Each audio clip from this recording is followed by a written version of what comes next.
Picture a startup. You're probably thinking of Silicon Valley, right? Tech entrepreneurs in hoodies, venture capital meetings in those sleek glass boardrooms. But here's the thing. The actual playbook for modern business wasn't written in California. It goes way, way farther back. So let me ask you a quick question.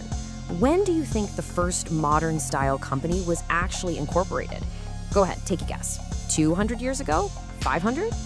Brace yourself. The world's oldest documented company structure dates back 4,000 years, literally 1950 BC in ancient Anatolia. We're talking thousands of years before the very first stock exchanges in Europe even existed. Let's set the stage here with some context. The Kanesh trade network. Back in ancient Anatolia, there was this dense, bustling trading hub called Kanesh. It was home to some incredibly savvy Assyrian merchants. And these traders operated a massive transit network. I mean, they were importing tin and textiles, packing them onto donkeys, and leading caravans over grueling 1,200-kilometer routes straight through the mountains. And these guys left an absolute mountain of receipts. Well, clay receipts. Archaeologists have unearthed over 20,000 cuneiform tablets from this site. And these aren't your typical religious texts or royal decrees. No, these are complex commercial documents. They're essentially the spreadsheets of the ancient world, detailing credit, debts, caravan expenses, and market conditions. To put this into perspective, we are squarely in the Middle Bronze Age, right around 1950 BC, thousands of years before the modern era. Yet these merchants were already using incredibly advanced economic concepts to manage their long-distance trade. All right, let's look closer at one specific tablet, explaining the company deed itself. This contract outlines a truly massive venture. 12 partners pooled a staggering 15 kilograms of gold as their initial capital. They appointed a merchant named Amr Ishtar as the manager, basically their CEO, and they locked the entire agreement in for a strict 12-year term. And the profit sharing? It was strictly defined right there in the clay. Profits were shared in a 1-to-3 ratio. So the manager took one part, which is 25%, and the 12 shareholders split the remaining 3 parts. It's a highly sophisticated, cleanly defined equity split.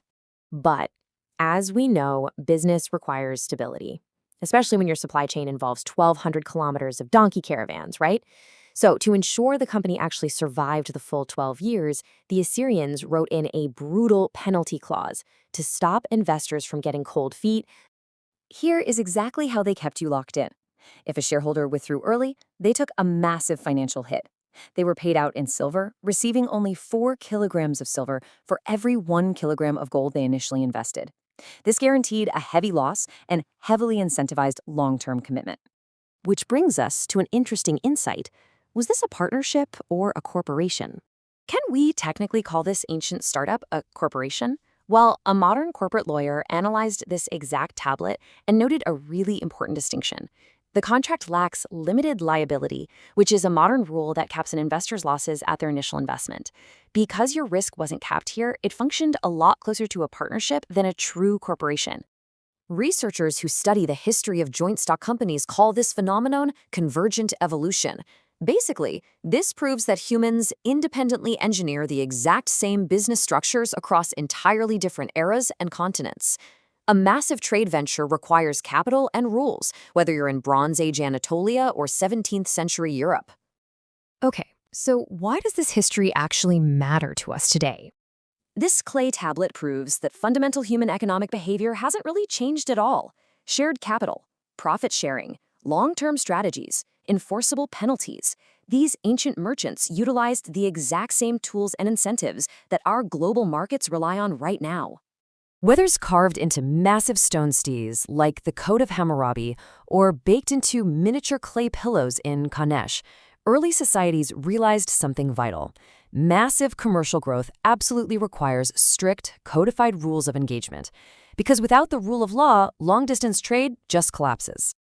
Let's wrap this explainer up with the bottom line ending. Here is one final mind-blowing realization for you. The invention and rapid spread of writing in Anatolia wasn't primarily driven by some noble desire to record art, poetry, or religion.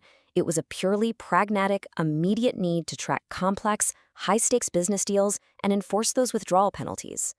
Writing was, quite literally, the ultimate business tool.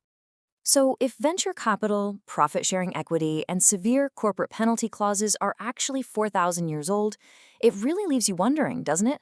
What other deeply modern concepts are just waiting to be dug out of the ancient dirt?